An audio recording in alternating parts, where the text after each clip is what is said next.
नमस्कार विद्यार्थी मित्रांनो, welcome to Ignite Academy. Myself Shravan Pawar.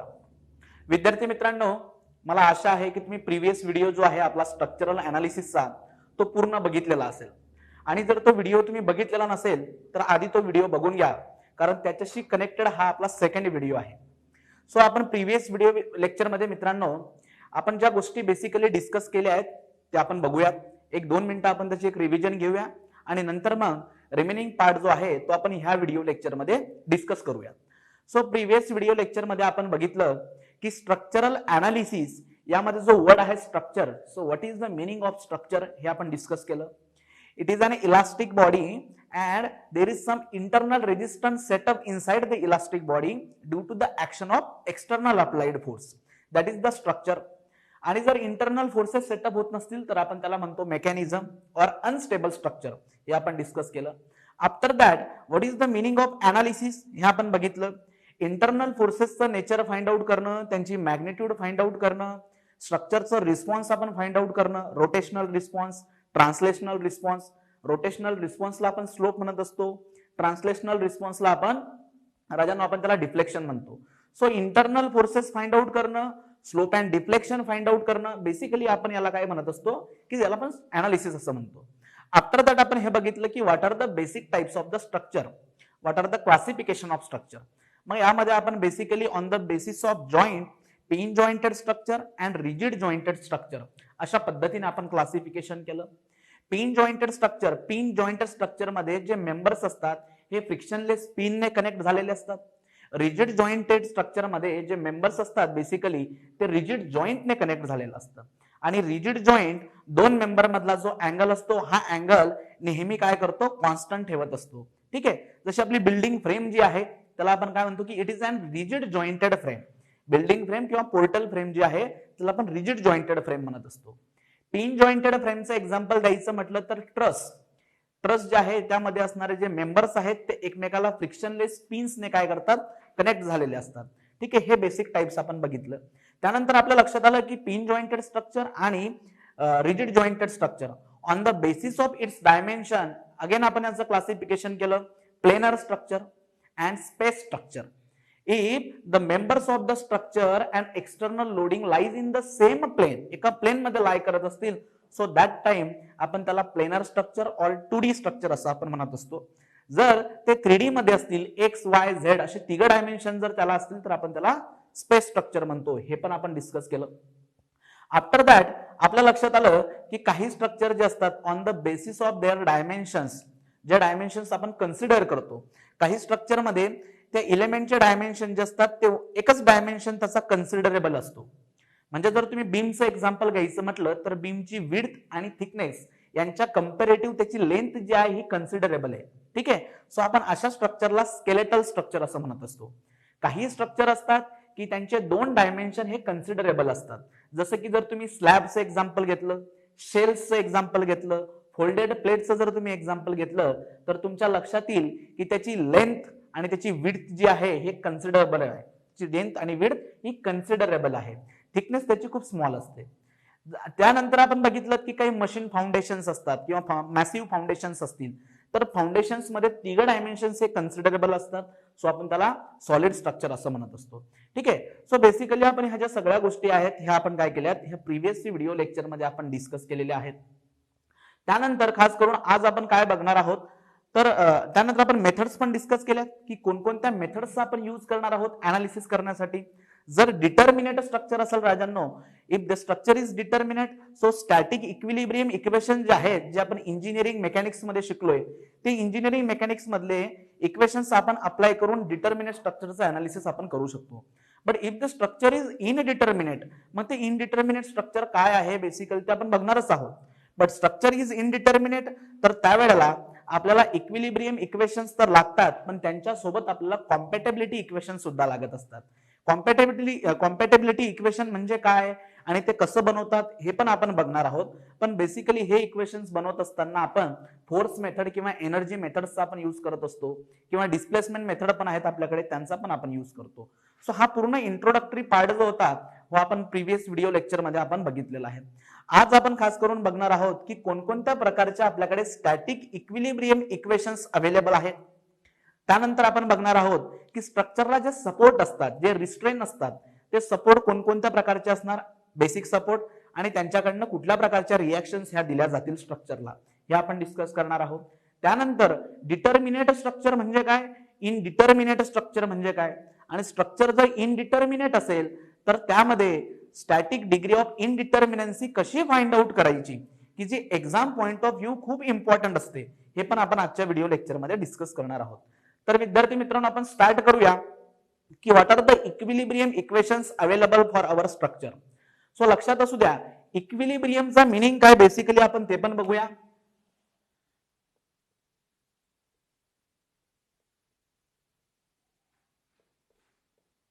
Equilibrium equations. So first, what is the meaning of equilibrium.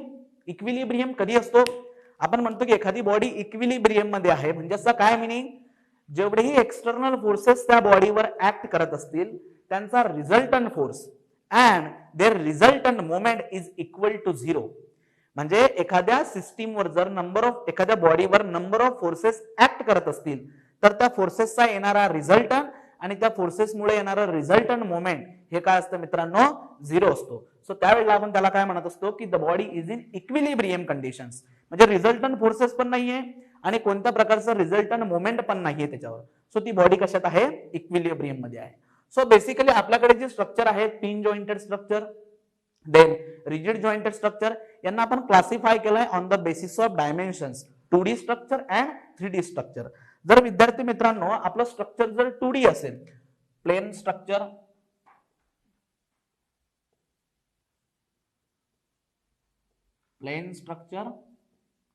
और 2D structure, जर आपलं स्ट्रक्चर जे आहे मग ते पिन जॉइंटेड असू द्या किंवा रिजिड जॉइंटेड असू द्या, स्ट्रक्चर मध्ये all the members and external loading are lying in the same plane, so that type of structure is what, 2D structure or plane structure. आणि if the structure is 2D or plane, so त्यावेळेला आपल्याकडे जे equations available आहेत for the equilibrium, all the forces, summation of all the forces in the x direction is equal to 0, summation of all the forces in the y direction is equal to 0, and moment of all forces about any point in the structure is equal to 0. So basically he 3 equilibrium equations आपल्याकडे available आहेत when the structure is 2D structure or planar structure. मग तो pin jointed असेल किंवा rigid jointed असेल त्याचं काही important नाही. If the structure is what, 2D structure और प्लेनर स्ट्रक्चर, सो त्या स्ट्रक्चरचं इक्विलिब्रियम साठी आपल्याकडे हे 3 इक्वेशन्स अवेलेबल आहेत. येतं लक्षात, फॉर द पिन जॉइंटेड और rigid jointed structure. If the structure is space structure,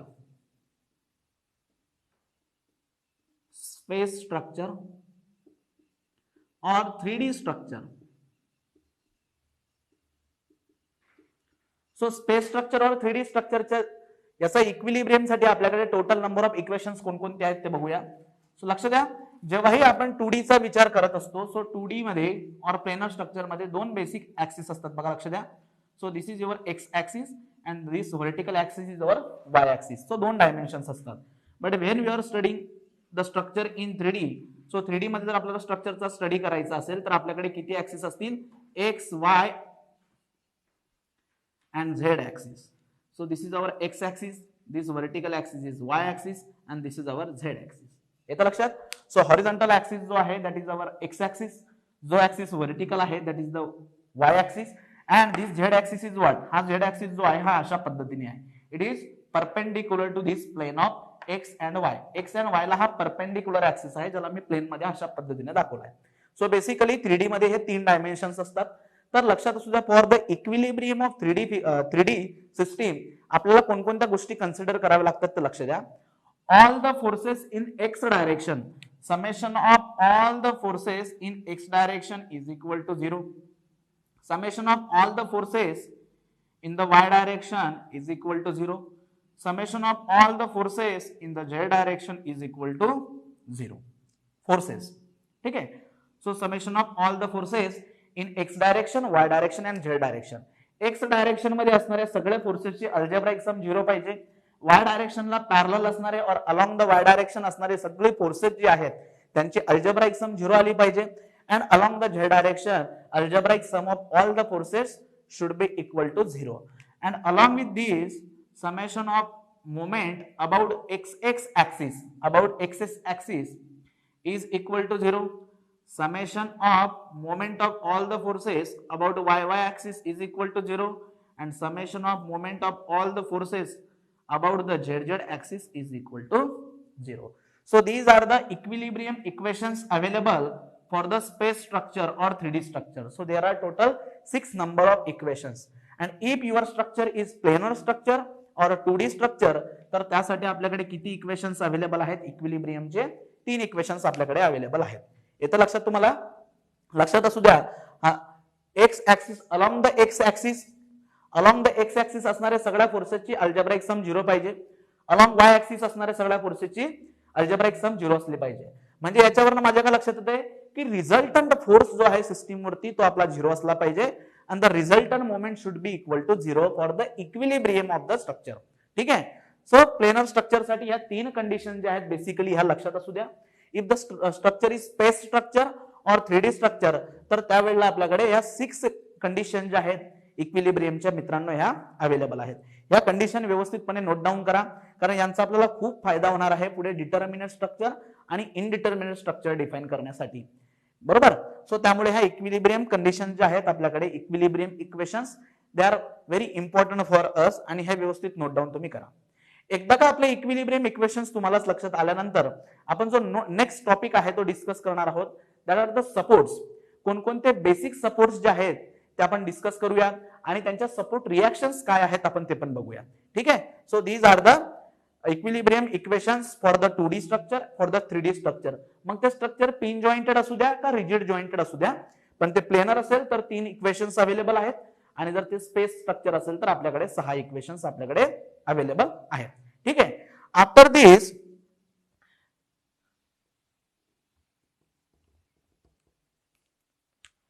after the equilibrium equations the next topic is what? Support reaction. Support reactions. What are the basic types of supports and their support reactions? हे आपण discuss करूया. So basically जे supports आहेत आपल्याकडे, या सपोर्ट्सचं काय काम असतं की हे सपोर्ट काय करतात? आपल्या मोशनला प्रिव्हेंट करतात. ठीक आहे. म्हणजे ज्याही ठिकाणी सपोर्ट असेल हा सपोर्ट जो आहे तो मोशन जे होणार आहे त्या मोशनला तो प्रिव्हेंट करतो. मग बेसिकली कोणकोणत्या प्रकारची मोशन्स होत असतात?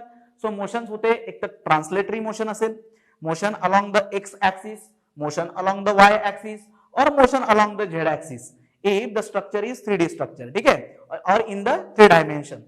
So these are the translatory displacement. ठीक है, along the x axis, along the y axis and along the z axis. या ट्रान्सलेटरी डिस्प्लेसमेंट आहेत और ट्रान्सलेटरी मोशन आहे. सेकंड टाइपची मोशन कोणती पॉसिबल होऊ शकते? रोटेशन. मेंबर रोटेट होऊ शकतो about x axis, about Y axis, about Z axis. तर सपोर्टचं काय काम असतं? सपोर्ट आपल्याला काय करतात? रिएक्शन्स प्रोव्हाइड करतात. म्हणजे रिएक्शन जर एक्स डायरेक्शनने असेल तर त्या डायरेक्शन मध्ये आपली मोशन होणार नाही, कारण रिएक्शनचं काम तेच आहे. रिएक्शन का म्हणतो आपण त्याला? बिकॉज ही काय करते की कन्स्ट्रेंट देते आपल्या मोशनला, ती प्रिव्हेंट करते, मोशन पॉसिबल होऊ देत नाही. येतं लक्षात? मग कुठल्या कुठल्या टाईपचे सपोर्ट्स आहेत, त्यांना कशा पद्धतीने आपण डिनोट करतो ते आपण बघूया, आणि ते सपोर्ट कोणत्या रिएक्शन्स अवेलेबल करून देतात आपल्याला ते पण बघूया. सो त्यामध्ये सगळ्यात बेसिक आहे आणि फर्स्ट टाइप ज्याला आपण म्हणतो त्याला आपण जनरली फ्री सपोर्ट म्हणूया. Free support. ठीक आहे. किंवा स्ट्रक्चर मेंबर जो आहे हा स्ट्रक्चर मेंबर, सो हा अशा पद्धतीने आहे. ठीक आहे. So it is what this member. हा जो पॉइंट आहे, हा पॉइंट किंवा हा जो जॉइंट आहे हा कसा आहे राजांनो? हा free. There is no constraint or reactions from any side. म्हणजे हा जो पॉइंट आहे हा हॉरिझॉन्टली मूव्ह होऊ शकतो, व्हर्टिकली डिस्प्लेस करू शकतो और रोटेट पण होऊ शकतो. So if the support is free, if the end is free, so there is no reaction. त्यावेळेला कोणत्याही प्रकारची रिएक्शन्स तिथे अवेलेबल नसेल, हे लक्षात असू द्या. त्यानंतर सेकंड घेऊया आपण roller support. Roller support. So basically roller support जो आहे हा अशा पद्धतीने दाखवला जातो.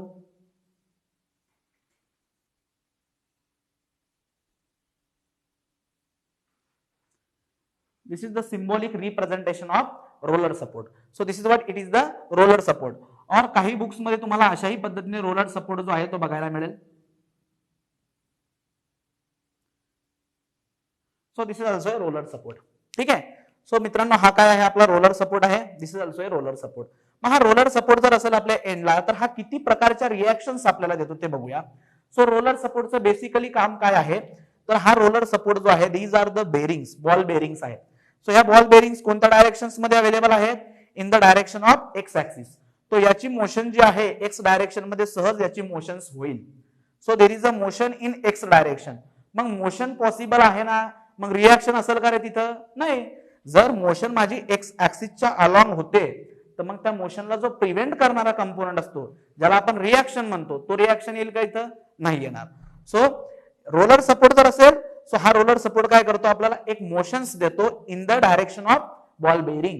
ठीक आहे. या बेरिंगच्या डायरेक्शन मध्ये माझी मोशन ही पॉसिबल आहे. त्यानंतर हा जो आहे हा मला रोटेशन्स पण अवेलेबल करून देतो. So there is a rotations of this member is also there. म्हणजे हा जो मेंबर आहे हा रोटेट पण होऊ शकतो. सो रोटेशनल डिस्प्लेसमेंट पॉसिबल आहे. मग राजांनो जर रोटेशनल डिस्प्लेसमेंट पॉसिबल असेल तर त्या डिस्प्लेसमेंटला प्रिव्हेंट करणारा कंपोनंट असेल का तिथं नसणार आहे. साहजिक आहे. म्हणजे रोलर काय करतो रोटेशनल डिस्प्लेसमेंट पण देतोय आणि ज्या डायरेक्शन्स मध्ये ह्या बिअरिंग अवेलेबल आहेत त्या डायरेक्शन मध्ये पण ट्रान्सलेटरी डिस्प्लेसमेंट देतोय. मग रिॲक्शन्स कोणत्या डायरेक्शन मध्ये आली राजांनो.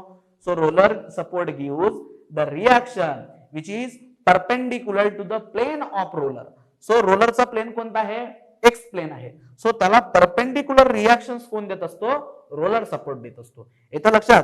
जर मी आता बघा इथं सपोर्ट रिॲक्शन जर ड्रॉ करायचा प्रयत्न केला so perpendicular to this roller. So this is our roller and perpendicular to this roller this is our support reaction. ही काय झाली रिॲक्शन. आणि ही जी रिॲक्शन आहे ही रिॲक्शन व्हर्टिकल असल्यामुळे मी त्याला व्हर्टिकल रिॲक्शनने व्ही दाखवतो. ठीक आहे. Suppose this joint is B joint. So this is the vertical reaction at which joint B joint. येते का लक्षात तुमच्या. If the support is roller support so there is only one reaction component is there. एकच reaction component असतो and that reaction component is always perpendicular to the plane of roller. आता हा roller horizontal आहे. Suppose राजांनो हाच roller same roller जर असा असेल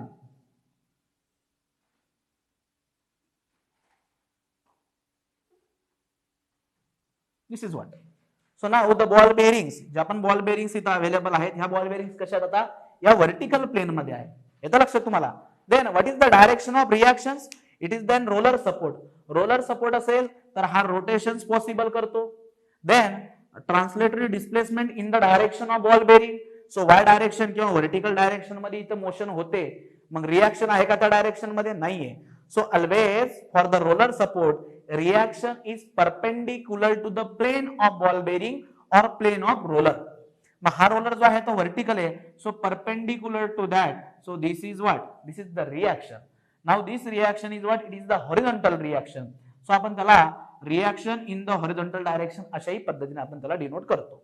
येतं लक्षात तुम्हाला. किंवा जर तो सपोर्ट इन्क्लाइन असेल suppose this is our roller support. This is the roller support. Now this roller support is what? It is an inclined roller support. Then what is the direction of reaction? So always remember it is perpendicular. It is perpendicular to the plane of roller. येतं लक्षात तुम्हाला. So if the support is free support, so there is no reaction component from any side or any direction. But if the support is roller support, so perpendicular to this roller, there is a reaction component. ठीक आहे. मग roller जर horizontal plain मध्ये असेल तर तिथं vertical reaction येईल. Roller जर आपला व्हर्टिकल प्लेन मध्ये असेल तर तिथं हॉरिझॉन्टल रिॲक्शन असेल. रोलर जर इन्क्लाइन असेल so perpendicular to that there is a reaction component. ठीक आहे. After the roller there is third support. बघा लक्ष द्या. त्याला आपण म्हणतो हिंज सपोर्ट. Hinge support. ठीक आहे. Hinge support. आणि हा हिंज सपोर्ट जो आहे हा अशा पद्धतीने दाखवला जातो.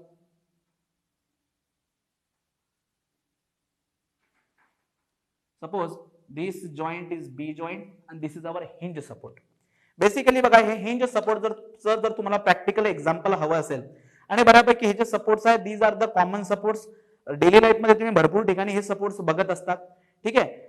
जर तुम्हाला हिंज सपोर्टचं एक्झाम्पल द्यायचं म्हटलं तर बघा, आपल्या रूमचा डोअर बघा, जेव्हाही तुम्ही डोअर ओपन करत असतात तर तो डोअर जो आहे एका कडेला काय होतो राजांनो, हिंज केलेला असतो. सो व्हॉट हॅपन्स, तो एका कडेला हिंज केल्यामुळे जर तुम्ही त्याला पुश केलं तर तो काय होतो की असा रोटेट होतो. तो काय होतो, रोटेट होतो. किंवा जे लॅपटॉपची आपली स्क्रीन आहे, जेव्हा लॅपटॉप आपण बंद करतो किंवा त्याला आपण ओपन करतो, so that screen is rotated about that hinge. तिथं काय असणार, हिंज असतो. ठीक आहे, लक्षात येत आहे सर. तो सिम्बॉलिकली हा हिंज जो आहे आपण अशा पद्धतीने डिनोट करतो. मग हा हिंज सपोर्ट का वापरला जातो, काय बेसिक यूज आहे याचा? So hinge support gives only one directional movement, that is the rotational. Hinge support काय करतो, आपल्याला रोटेशन पॉसिबल करून देतो, फक्त रोटेशन. लक्षात असू द्या, डोअर जो आहे तुमचा असा व्हर्टिकली डिस्प्लेस नाही होणार किंवा हॉरिझॉन्टली पण डिस्प्लेस नाही होणार, पण तो डोअर तुम्ही रोटेट करू शकता. स्क्रीन जी आहे ती तुम्ही रोटेट करू शकता. So when there is only rotation is possible, so that type of support is what, hinge support. आणि याला अशा पद्धतीने डिनोट केलं जातं. येतं लक्षात? मग हा सपोर्ट जो आहे फक्त रोटेशन पॉसिबल करतोय. मग रिॲक्शन कोणकोणत्या डायरेक्शन मध्ये असतील? If there is a hinge support, hinge support राजांनो व्हर्टिकल डिस्प्लेसमेंट देतोय का आपल्याला? नाही देते. हॉरिझॉन्टल डिस्प्लेसमेंट देतोय का? नाही देते. का देत नाही आहे? कारण त्या डायरेक्शन्स मध्ये काय आहे, रिॲक्शन. येते का लक्षात? रिॲक्शन जर नसेल तर डिस्प्लेसमेंट पॉसिबल होईल. डिस्प्लेसमेंट होत नाहीये म्हणजे तिथं रिॲक्शन आहे. येतं लक्षात? So if the support is hinge support, so for hinge support there are two reactions component. One is like this, this is the reaction in the vertical direction and this is the second component. ठीक आहे, आता हा reaction component जो आहे हा vertical असल्यामुळे मी त्याला RV असं डिनोट करतो, आणि हा जो आहे हा हॉरिझॉन्टल असल्यामुळे त्याला मी काय करतो की बघा, reaction in the horizontal direction, so it is RH. ठीक आहे, so if the support is hinge support, so for hinge support there are two reactions component, one is vertical आणि वन इज हॉरिझॉन्टल. मग तो अपवर्डच असेल का किंवा डाऊनवर्डच असेल का, ते डिपेंड करतं की तुमची लोडिंग कशा पद्धतीची आहे. But for the hinge there are two reactions components, one is vertical and one is horizontal. And if there is a hinge, so hinge allowed only rotations. पण जर रोलर सपोर्ट असेल तर तो रोटेशन पण देईल आणि हॉरिझॉन्टल आपल्याला displacement पण देईल. रोटेशनल पण देऊ शकतो आणि व्हर्टिकल डिस्प्लेसमेंट पण आपल्याला पॉसिबल करून देऊ शकतो. बॉल बेरिंग या कोणत्या डायरेक्शन मध्ये आहे ते मात्र बघावं लागेल. मग रिएक्शन कोणत्या डायरेक्शन मध्ये येईल? Perpendicular to the plane of roller. या डायरेक्शन मध्ये reaction. If support is hinge, so there are two types of reaction, vertical and horizontal. After the hinge support, the next support is fixed support.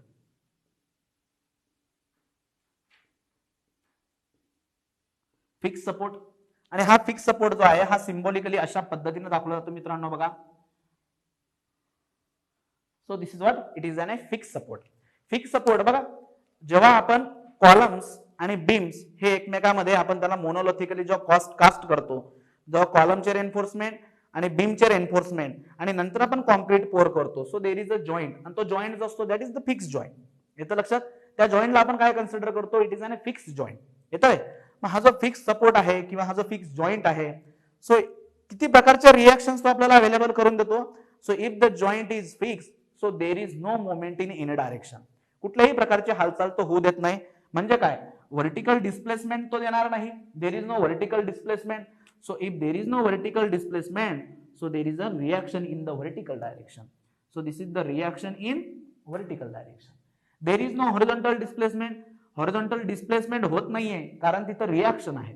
So this is the reaction in the horizontal direction. Rotation पण होत नाहीये. का होत नाहीये? कारण तो काय देतो आपल्याला? इथं मोमेंट देतोय. So this is what bending moment is there. ठीक आहे, सो मी त्याला एम ने डिनोट करतो. तर if the support is fix support, जर फिक्स सपोर्ट असेल तर त्यावेळेला तो व्हर्टिकल डायरेक्शन मध्ये रिएक्शन देतो, हॉरिझॉन्टल डायरेक्शन मध्ये रिएक्शन देतो, आणि there is one bending moment is also there. So bending moment काय करतं basically? It is an internal force. लक्षात असू द्या, व्हर्टिकल डायरेक्शन मध्ये मुवमेंट होत नाहीये. का होत नाहीये displacement? Because reaction is there. Horizontal direction मध्ये डिस्प्लेसमेंट होतंय का? नाही होते. का? Because there is a reaction. आणि रोटेशनला अपोज करणारा इंटरनल फोर्स कोणता असतो? That is the bending moment. Rotational होतंय का इथं? नाही होते. का? Because there is a bending moment. मग तो क्लॉकवाईज असेल का अँटी क्लॉकवाईज असेल सर, ते डिपेंड करतं की लोडिंग कोणत्या टाईपची आहे. But if support is what, if the support is fix support, so there are 3 reaction components are there. सो फिक्स सपोर्ट साठी 3 रिएक्शन कंपोनेंट आहेत, हिंज सपोर्ट साठी 2 रिएक्शन कंपोनेंट आहेत. If the support is roller support, तर आपल्याकडे फक्त एकच reaction component असतो, which is always perpendicular to the plane of roller. And if the support is free support, so there is no reactions component. ठीक आहे. After the fix support next support घेऊया आपण, that is vertical shear hinge. Vertical shear hinge support किंवा त्याला guided roller पण म्हणतात, और guided roller in vertical direction. So vertical shear hinge support और guided roller in the vertical direction. So basically मित्रांनो बघा, हा कशा पद्धतीचा सपोर्ट असतो लक्ष द्या. याला सिंबॉलिकली अशा पद्धतीने दाखवलं जातं.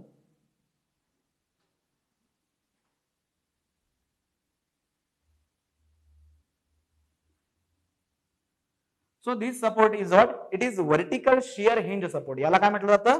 It is a vertical shear hinge support or vertical guided roller. आता काही विद्यार्थ्यांच्या मनात लगेच इथं प्रश्न तयार होतो की सर, हा सपोर्ट आणि रोलर सपोर्ट यांच्यात काय फरक आहे?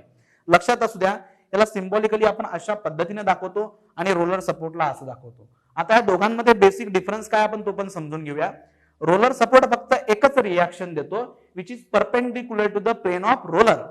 आणि रोलर सपोर्ट जर असेल तर तो आपल्याला दोन प्रकारचे डिस्प्लेसमेंट देतोय.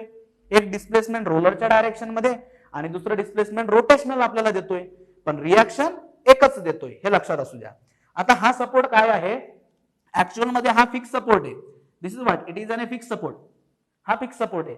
फक्त आपण काय करतोय, या फिक्स सपोर्टला फक्त व्हर्टिकल डायरेक्शन मध्ये मोशन्स पॉसिबल करून देतोय. समजतंय का तुम्हाला? If the support is fix, so there are 3 types of reaction component, हे आपल्याला माहिती आहे. पण आपण काय करतोय, त्या फिक्स सपोर्टला फक्त व्हर्टिकल डायरेक्शन मध्ये मोशन जी आहे ती पॉसिबल करून देतोय. मग व्हर्टिकल डायरेक्शन मध्ये जर तुम्ही मोशन पॉसिबल करून देत असाल तर त्या डायरेक्शन मध्ये रिएक्शन येईल का? नाही येणार. म्हणजे ही जी व्हर्टिकल रिएक्शन आहे, आता ही व्हर्टिकल रिएक्शन येणार नाही. मग तो कशा पद्धतीने दिसेल, तर तो असा दिसेल. सो तो फिक्स आहे, पण आपण फक्त व्हर्टिकल डायरेक्शन मध्ये रिलीज दिलाय. रिलीज दिलाय म्हणजे काय की व्हर्टिकल डायरेक्शन मध्ये बाबा आता मोशन पॉसिबल आहे. मग किती रिएक्शन्स राहिल्यात रे? सो रिएक्शन, एक रिएक्शन अशी असणार हॉरिझॉन्टल रिएक्शन, आणि दुसरी जी रिएक्शन असेल ती काय असणार, that is the bending moment. येते का लक्षात?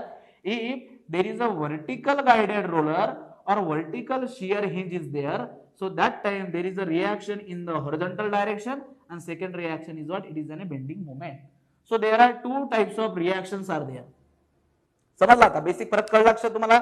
रोलर जर असेल तर एकच रिएक्शन आहे which is perpendicular to the roller, पण व्हर्टिकल गाइडेड असेल so there are 2 reactions. One is perpendicular to the plane of roller and there is what? Bending moment is also there.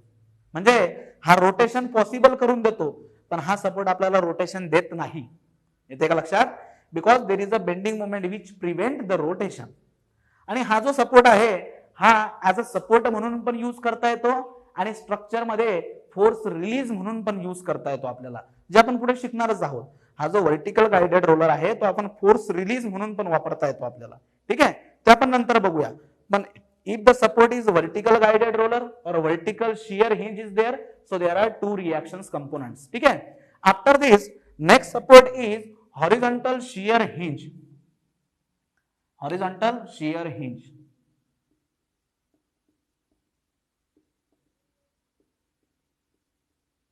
Shear hinge. और यालाच काय म्हटलं जातं? Guided roller. Guided roller in horizontal direction. Horizontal direction. So basically तुमच्या लक्षात आलंच असणार मला काय म्हणायचं आहे. So this is the support. बघा हा सपोर्ट जो आहे याच्यासारखाच आहे, फक्त रोलर कोणत्या डायरेक्शन मध्ये आहे राजांनो? In the horizontal direction. म्हणजे बघा हा अशा पद्धतीचा सपोर्ट असेल.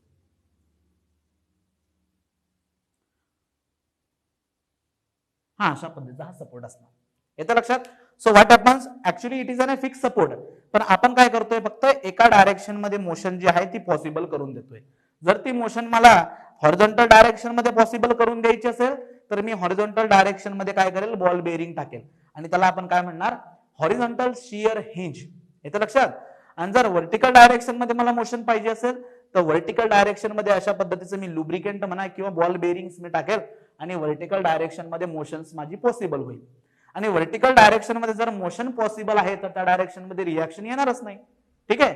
So if the support is horizontal shear hinge, याला अशाही पद्धतीने दाखवलं जातं किंवा याला असंही बघा सिम्बॉलिकली त्याला असंही डिनोट करतात.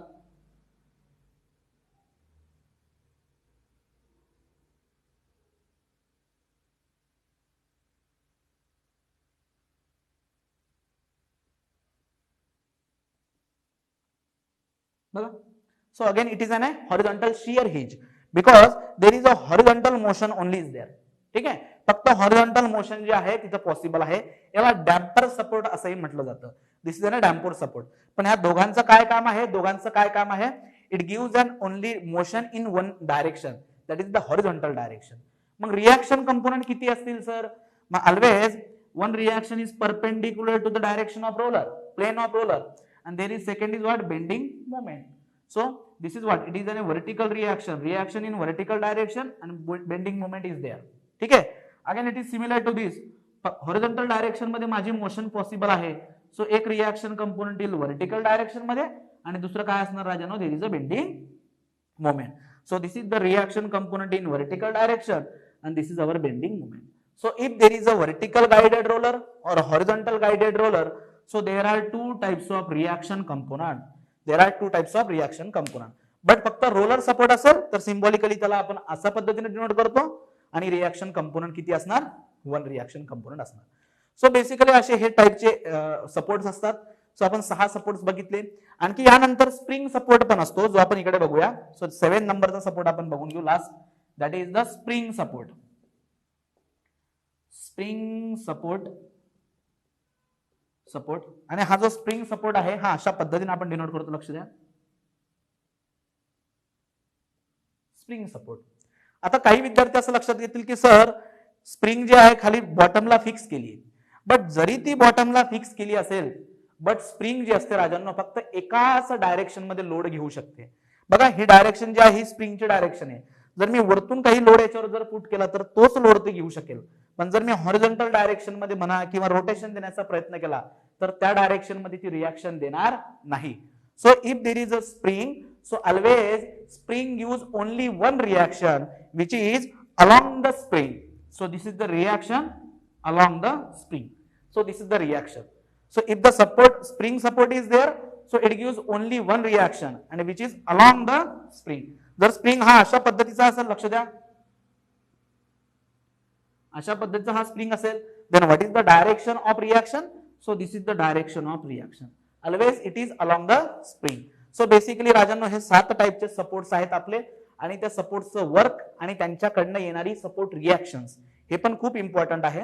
जर फ्री सपोर्ट असेल तर तो कोणत्याही प्रकारची रिॲक्शन देत नाही, म्हणजे काय, तिथं डिस्प्लेसमेंट होतंय. येतं लक्षात.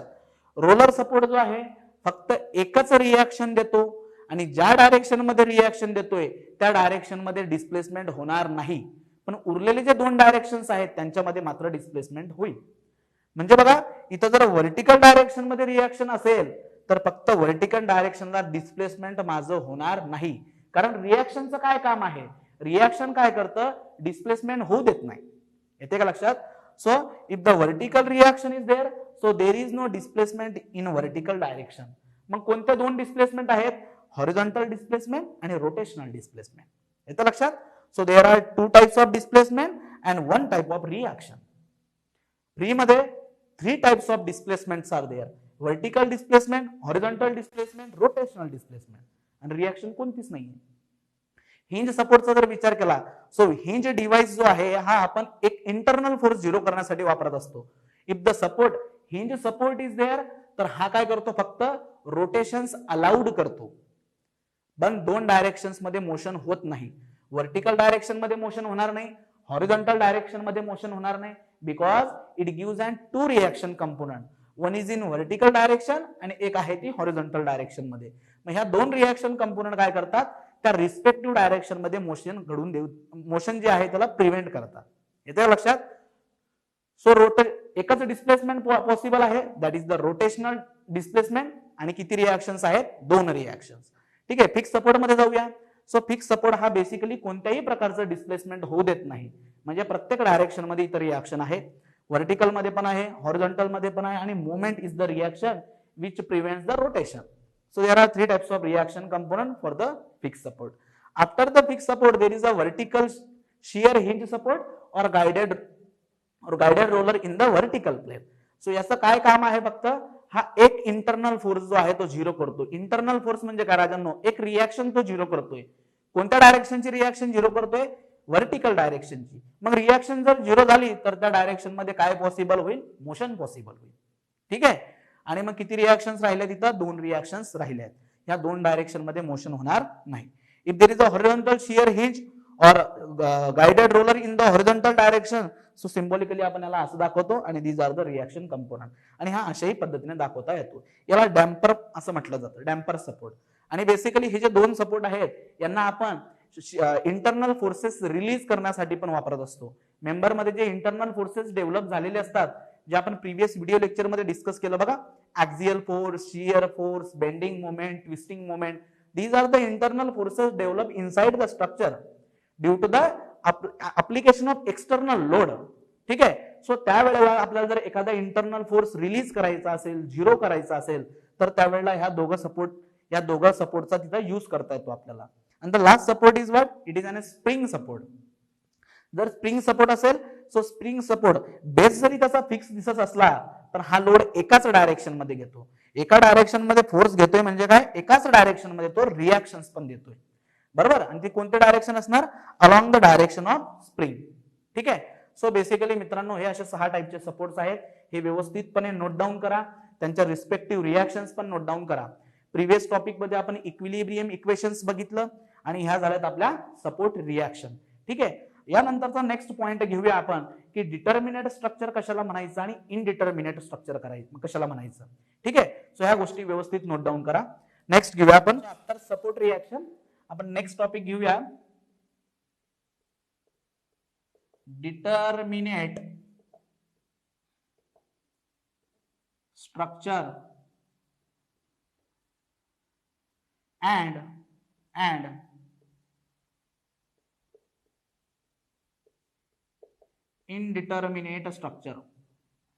indeterminate structure. ठीक आहे. सो लक्षात घ्या, एखादा स्ट्रक्चर जर असेल राजांनो, बघा एक सिम्पली सपोर्टेड बीम मी इथं घेतो. This is what, simply supported beam. So एक एंड जो आहे तो हिंज सपोर्ट आहे आणि दुसरा जो आहे रोलर सपोर्ट आहे. ठीक आहे. एक बेसिक एक्झाम्पल घेऊया आपण ह्या दोघं कन्सेप्ट समजून घेण्यासाठी. आणि राजांनो याच्यावर मी काय करतो की एक्सटर्नली एक युनिफॉर्मली डिस्ट्रीब्युटेड लोड जो आहे तो मी याच्यावर अप्लाय करतो. सो काय होणार आहे लक्षात असू द्या, हा जो युडीएल मी अप्लाय केलाय त्या युडीएलचा प्लेन ऑफ लोडिंग, त्याचा प्लेन ऑफ लोडिंग आपल्या centroidal axis of the beam मधून पास झालाय.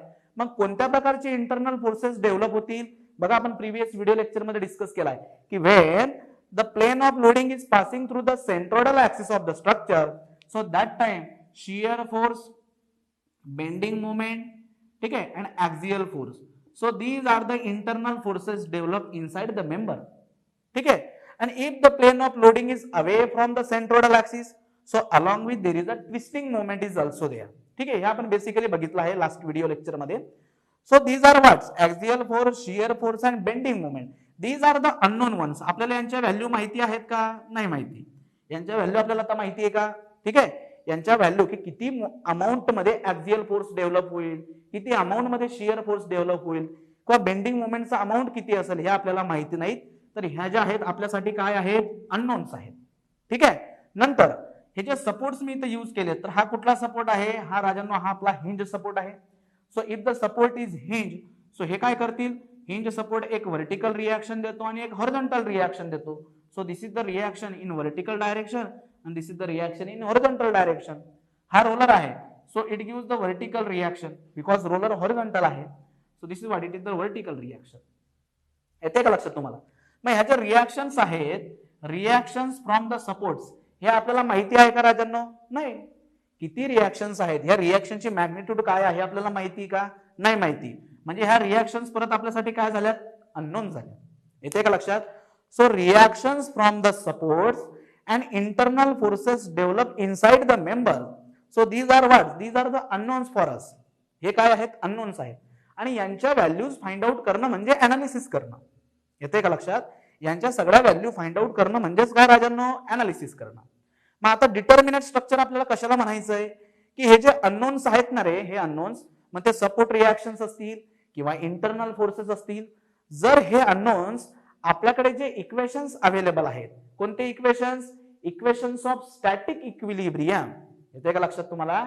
इक्वेशन्स ऑफ स्टॅटिक इक्विलिब्रियम, जर त्यांचा मी यूज केला आणि त्यांचा यूज करून हे सगळे अननोन्स जर माझे सॉल्व्ह होत असतील, तर त्या स्ट्रक्चरला म्हणायचं डिटर्मिनेट स्ट्रक्चर. येतं लक्षात मी काय म्हणतोय? डिटर्मिनेट स्ट्रक्चर कुणाला म्हणायचं? की आपल्याकडे काय आहेत? Equations of static equilibrium. ठीक आहे. आणि हा आपण बघितलं प्रिव्हियस व्हिडिओ लेक्चर मध्ये की जर स्ट्रक्चर आपलं 2D स्ट्रक्चर असेल तर आपल्याकडे 3 इक्वेशन्स अवेलेबल आहेत. आपलं स्ट्रक्चर जर 3D असेल किंवा स्पेस स्ट्रक्चर असेल तर आपल्याकडे 6 इक्वेशन्स अवेलेबल आहेत. ठीक आहे. येतं लक्षात मी काय म्हणतोय basically? So equations of static equilibrium जी आहेत, दीज आर द अननोन्स. आपलं दीज आर द नोन्स, हे आपल्यासाठी नोन आहेत. आणि अननोन कोण आहेत? Support reaction, internal forces. मग हे जे अननोन्स आहेत ना राजांनो, हे अननोन्स जर आपण इक्वेशन्स ऑफ स्टॅटिक इक्विलिब्रियम यांचा वापर करून जर आपण पूर्णपणे सॉल्व्ह केलेत, तर त्या स्ट्रक्चरला म्हणायचं डिटर्मिनेट स्ट्रक्चर. ठीक आहे. पण काही वेळेला कसं होतं की सपोज, आता लक्ष द्या, आता ह्या स्ट्रक्चर मध्ये, आता हे जे स्ट्रक्चर आपण सिम्पली सपोर्टेड घेतलंय, तर यामध्ये एक्सटर्नल रिॲक्शन्स किती आहेत रे? 1, 2 आणि 3. So these are the external reactions. ठीक आहे. आणि आपलं स्ट्रक्चर कसं आहे राजांनो? It is an plane structure, 2D structure. मग 3 रिॲक्शन्स आहेत आणि इक्वेशन्स किती अवेलेबल आहेत? 3. म्हणजे काय? या तिघ रिॲक्शन्स 3 इक्वेशनने सहज सॉल्व्ह होतील. इंटरनल फोर्सेस किती डेव्हलप झालेत? 3 इंटरनल फोर्सेस. रिॲक्शन्स किती? इक्वेशन्स किती आहेत? 3 इक्वेशन्स. येते का लक्षात? सो एक्सटर्नली ज्या असणाऱ्या सपोर्ट रिॲक्शन्स, इंटरनल असणारे जे फोर्सेस आहेत, हे आपण सॉल्व्ह करू शकतोय by using the equilibrium equations alone. So that time this structure is known as determinate structure. याला काय म्हटलं जातं? determinate structure. For the complete analysis of the structure, only equilibrium of static equations are required. So that type of structure is your determinate structure. But suppose जर मी आता एखादं वेगळं structure घेऊया आपण. Suppose this is an fixed beam. हा जो आहे हा फिक्स बीम आहे, कारण त्याचे दोघे एंड जे आहेत ते फिक्स सपोर्ट आहेत, बरोबर. आणि मी त्याच्यावर काय करतो? हा एक्सटर्नल यूडीएल मी असा अप्लाय करतो. ठीक आहे राजांनो. मग मला सांगा इंटरनल फोर्सेस किती तयार होतील? Again this plane of loading is passing through the centroidal axis of our beam. So axial force, shear force and bending moment. So these are the internal forces. ठीक आहे. For this beam support reactions किती असतील? लक्ष द्या. इथं असणार vertical reaction, इथं असणार हॉरिझॉन्टल रिॲक्शन आणि इथं असणार bending moment. Again there is vertical reaction, there is horizontal reaction and this is what? Bending moment. So there R 3 reactions and this is what? 3 reaction. So total number of reactions किती आल्यात? 6 reactions आल्यात. Reactions किती आल्यात? 6. Internal forces किती आहेत राजांनो? 3. आता लक्ष द्या, स्ट्रक्चर कोणतं आहे आपलं? प्लेनर स्ट्रक्चर आहे, 2D स्ट्रक्चर आहे. मग आपल्याकडे इक्वेशन्स किती अवेलेबल आहेत? 3. मग इंटरनल फोर्सेस पण किती आहेत? 3. इक्वेशन्स किती आहेत? 3. सो आपण हे इंटरनल फोर्सेस जे आहेत ते फाइंड आउट करू शकतो. पण रिॲक्शनचा विचार करा, सपोर्ट रिॲक्शनचा. सपोर्ट रिॲक्शन्स आपल्याकडे आहेत 6 आणि इक्वेशन्स किती आहेत आपल्याकडे? 3. सो 6 अननोन आहेत आणि नोन आहेत 3. सो या 6 पैकी फक्त आपण 3 व्हॅल्यू ज्या आहेत त्या फाइंड आउट करू शकतो बाय युजिंग दॅट 3 इक्वेशन्स. येते का लक्षात तुम्हाला? सो हे स्ट्रक्चर कम्प्लिटली सॉल्व्ह होतंय का आपल्याने? नाही होते. सो व्हेन हे जे स्ट्रक्चर आहे, हे स्ट्रक्चर स्टॅटिक इक्विलिब्रियम इक्वेशन्सने हे स्ट्रक्चर कम्प्लिटली सॉल्व्ह होत नाहीये. सो या स्ट्रक्चरला म्हटलं जातं इनडिटर्मिनेट स्ट्रक्चर. याला काय म्हटलं जातं? Indeterminate structure. जर स्ट्रक्चर कम्प्लिटली सॉल्व्ह होत असेल, कम्प्लिटली अनालिसिस होत असेल त्याचं, म्हणजे काय, अननोन गोष्टी आपण जर कम्प्लिटली फाइंड आउट करता येत असतील with the help of equilibrium equations alone, so that time it is an determinate structure. आणि जर सॉल्व्ह होत नसेल, काही गोष्टी एक्स्ट्रा राहत असतील, तर त्याला आपण म्हणत असतो इनडिटर्मिनेट स्ट्रक्चर. मग याच्यामध्ये काय लक्षात आलं तुम्हाला की 6 सपोर्ट रिएक्शन्स आहेत, पण इक्वेशन्स आपल्याकडे आहेत 3. सो बेसिकली एक्स्ट्रा 3 इक्वेशन राहून जातील ना रे, 3 रिएक्शन्स राहून जातील सॉल्व्ह करायच्या. मग त्या एक्स्ट्राच्या ज्या 3 रिएक्शन्स आहेत किंवा एक्स्ट्राचे जे 3 अननोन्स आहेत, त्या 3 अननोन्सला म्हटलं जातं डिग्री ऑफ स्टॅटिक इनडिटर्मिनन्सी. येतं लक्षात तुम्हाला. हा जो बीम आहे, हा काय बीम झाला, मग हा झाला इनडिटर्मिनेट बीम. मग हा इनडिटर्मिनेट आहे, पण किती डिग्रीने इनडिटर्मिनेट आहे, इनडिटर्मिनेटचा मिनिंग काय, एक्स्ट्रा किती अननोन आहेत तिथं, म्हणजे असे किती अननोन्स आता राहिलेत सॉल्व्ह करायचे. 6 अननोन होते एक्सटर्नली, त्यापैकी 3 तर त्या इक्वेशन्सने सॉल्व्ह झाले, पण आणखी 3 अननोन राहून गेलेत ना. मग that extra is what, that is the degree of static indeterminacy. मग याचा डिग्री ऑफ स्टॅटिक इनडिटर्मिनन्सी किती आला, 3 आला. येते का लक्षात तुम्हाला. मग ते कशा पद्धतीने सॉल्व्ह होतात, मग त्यासाठी आपल्याला काही कॉम्पॅटिबिलिटी इक्वेशन्स आपल्याला बनवावे लागतात. म्हणजे basically if the structure is determinate structure, so only equations of static equilibrium are sufficient. But if the structure is indeterminate structure, so for the complete analysis of indeterminate structure, equilibrium equations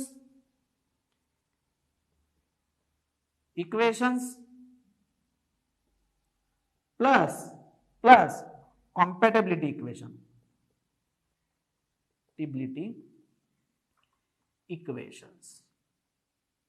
ठीक है. So what is the meaning of compatibility equation? So equation in terms of the displacement.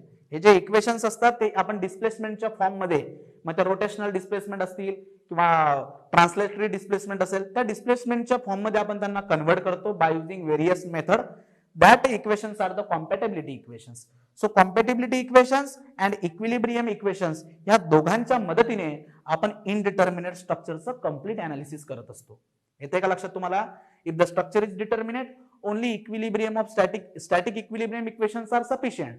But indeterminate जर असेल तर equilibrium equations with कॉम्पॅटिबिलिटी equations आपल्याला लागत असतात.